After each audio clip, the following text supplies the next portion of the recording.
Praise the Lord. கர்த்தருக்கு மகிமை உண்டாவதாக.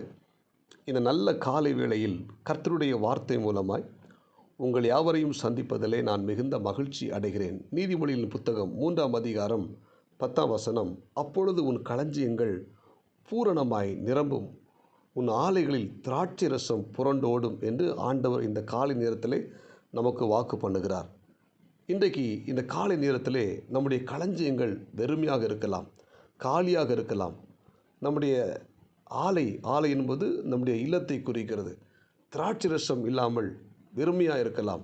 ஆனால் இன்றைக்கு ஆண்டவர் வாக்கு பண்ணுகிறார், உன் களஞ்சியங்கள் எல்லாம் பூரணமாய் நிரம்பும், உன் ஆலைகளில் திராட்சை ரசம் புரண்டு ஓடும் என்று வாக்கு பண்ணுகிறார்.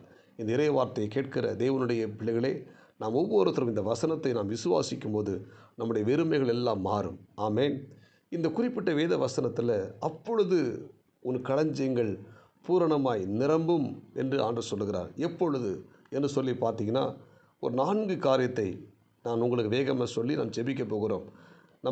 நம்முடைய களஞ்சியங்கள் நிரம்ப வேண்டுமானால், நம்முடைய ஆலையில் திராட்சை ரசம் புரண்டு ஓட வேண்டுமானால் நாம் எப்படிப்பட்டவர்களாக இருக்க வேண்டும் என்று சொல்லி பார்த்தீங்கன்னா, முதலாவது 5ஆம் வசனம் சொல்லுகிறது, உன் சுய புத்தியின் மேல் சாயாமல் உன் முழு இருதயத்தோடும் கர்த்தரில் நம்பிக்கையாக இருந்து என்று சொல்லப்பட்டிருக்கிறது. அப்போது முதலாவது நம்முடைய சுய புத்தியின் மேல் சாயாமல் நம்ம என்ன செய்யணும், ஒவ்வொரு நாளும்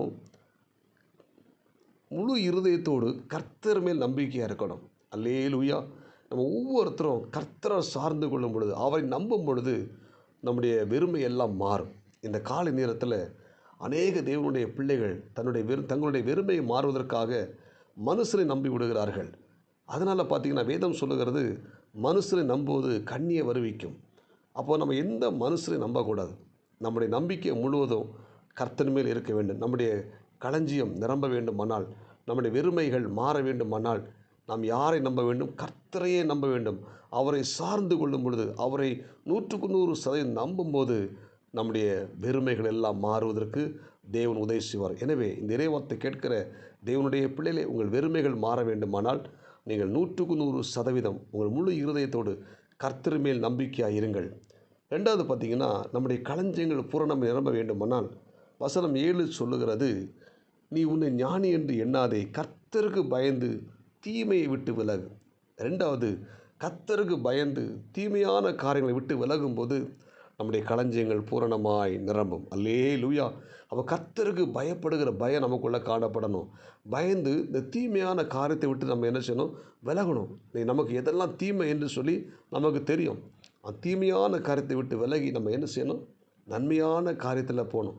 கர்த்தருக்கு பயப்படுகிற பயத்தோடு கூட நம்ம என்ன செய்யணும்?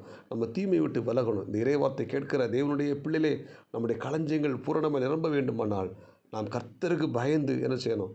தீமையான காரியங்களை விட்டு நாம் விலகும்போது நம்முடைய களஞ்சியத்தை ஆண்டவர் நிரப்ப வல்லமையுள்ளவராக இருக்கிறார். மூணாவது பார்த்திங்கன்னா, நம்முடைய களஞ்சியங்கள் பூரணமாக நிரம்ப வேண்டுமானால் 3வது காரியம், வசனம் 9 வாசித்து பாருங்கள், உன் பொருளாலும் உன் எல்லா விளைவின் முதற் பலனாலும் கர்த்தரை கனம் பண்ணு. ஆமேன். நம்ம கொடுக்கப்பட்ட எல்லா பொருட்களினாலும் நமக்கு கொடுக்கப்பட்ட எல்லா விளைவின் முதற் பலனாலும் கர்த்தரை கனம் பண்ணணும். ஆண்டவருக்கு நம்ம என்ன செய்யணும்? உற்சாகமாய் கொடுக்கணும். ஹல்லேலூயா. நமக்கு கிடைக்கிற அந்த ஆசீர்வாதத்தில் ஒரு பகுதியை, வருமானத்தில் 10ல் ஒரு பகுதியை எடுத்து நம்ம ஆண்டவர் கொடுக்கிறது, அவரை கனம் பண்ணுவது. ஹல்லேலூயா. நம்ம கொடுப்பது மூலமாக என்ன செய்கிறோம்? ஆண்டவரை கனப்படுத்துகிறோம். வேதம் என்ன சொல்லுகிறது? என்னை கனம் பண்ணுகிறவர்கள் நான் கனம் பண்ணுவேன். அப்போ நம்ம ஆண்டவரை கனம் பண்ணும்போது அவர் நம்மளை கனம் பண்ணுவார். அப்போ நம்ம என்ன செய்யணும்? அவரை உற்சாகமாக கொடுக்கணும். நம்முடைய வருமானத்தில் தசம பாகத்தை எடுத்து ஆண்டவர் கொடுக்கணும். நமக்கு கிடைக்கிற பொருட்களில் ஒரு பகுதியை ஆண்டவருடைய ஊழியத்துக்கு கொடுக்கணும். அப்படி கொடுத்து பார்த்தீங்கன்னா நம்மளை ஆண்டவர் கனம் பண்ணுவார். அல்லேலூயா. அப்போ நம்ம என்ன செய்யணும்? ஆண்டவரை கனம் பண்ணணும். நம்ம கிடைக்கிற ஆசீர்வாதத்தினால நம்ம ஆண்டவர் கொடுப்பதின் மூலமாய் நாம் ஆண்டவரை கனப்படுத்துகிறோம். நாம் ஆண்டவரை கனப்படுத்தும் போது நம்முடைய களஞ்சியங்களை ஆண்டு நிரப்புவார், பூரணமாய் நிரப்புவார். ஏன் நம்முடைய களஞ்சியங்கள் நிரம்பலை? ஏன் நம்ம காலியாக இருக்கிறோன்னா, நம்ம கர்த்தரை கனம் பண்ணுற விஷயத்தில் நம்ம என்ன செஞ்சிடும்? சற்று குறைவுபட்டல மாறி விடுகிறோம். நம்ம வருமானத்தில் அந்த முதற் பலனை கொடுக்க மாட்டோம், தசமபாகத்தை கொடுக்க மாட்டோம். நம்ம என்ன செய்யறோம்? அதை நம்ம வஞ்சித்து வைத்து விடுகிறோம். எனவே இந்த இறைவார்த்தை கேட்கிற தேவனுடைய பிள்ளைகளே, நம்ம ஆண்டவருக்கு உற்சாகமாய் கொடுப்போம். உற்சாகமாய் கொடுக்கிறவனிடத்தில் தேவன் பிரியமாக இருக்கிறார். அப்போ நம்ம என்ன செய்யணும்? அவரை கனம் பண்ணணும். 4வது பார்த்திங்கன்னா, நம்முடைய களஞ்சியங்கள் பூரணம் நிரம்ப வேண்டுமானால் அங்கே வசனம் 11 சொல்லுகிறது, என் மகனே, நீ கர்த்தருடைய சிட்சையை அற்பமாக எண்ணாதே, அவர் கடிந்து கொள்ளும் பொழுது சோர்ந்து போகாதே. 4வது, அவருடைய சிட்சையை நம்ம ஏற்றுக்கொள்ளணும். நம்மளை ஆண்டு சோதிக்க நம்மளை ஒப்பு கொடுக்கும்போது, நம்முடைய வாழ்க்கையில் சில கஷ்டங்களையும் சில வேதனைகளையும் நமக்கு தேவன் அனுமதிக்கும் போது, சில சிட்சைகள் நம்முடைய வாழ்க்கையில் வரும்போது அதை சந்தோஷமாக ஏற்றுக்கொள்ளணும். அதனால தான் பவுல், எனக்கு வர்ற உபத்திரவங்களிலும் நெருக்கங்களிலும் நான் பிரியப்படுகிறேன், சந்தோஷமாக ஏற்றுக்கொள்கிறேன் என்று சொல்லுகிறார்.